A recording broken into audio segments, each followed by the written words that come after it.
Chicken fry আমার খুবই পছন্দ।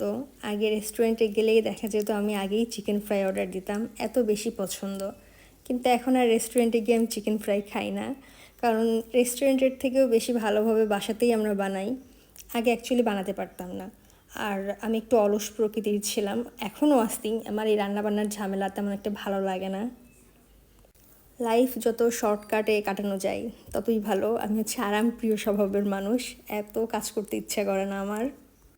এই জন্য আগে তেমন একটা কোনো কিছু বানানোর ট্রাই করতাম না, কিন্তু এখন মোটামুটি যেটাই খেতে ইচ্ছা করে বাসায় বানানোর ট্রাই করি। দেখা যাচ্ছে বাইরে আনহেলদি হয়, কিন্তু বাসায় বানালে একটু হেলদি হয়, আর টেস্টও অনেক ভালো হয়, নিজের ইচ্ছে মতন টেস্ট বানানো যায়। চিকেন কারিটা আমার তেমন একটা পছন্দ নয়, যে বাসায় আমার আম্মু রান্না করে চিকেন, তো ওটা আমার ওভাবে ভালো লাগে না, আমি খেতে পছন্দ করি না। তো আমি একটু ফ্রাই খাওয়ার ট্রাই করি, এই জন্য আমাদের বাসায় চিকেন কিনলেই দেখা যাচ্ছে বেশিরভাগটাই ফ্রাই করা পড়ে। আমরা 2-1 দিন আগে থেকেই ম্যারিনেট করে রাখি। ফ্রিজে ম্যারিনেট করে রাখলে বেশ কয়েকদিন ভালো থাকে।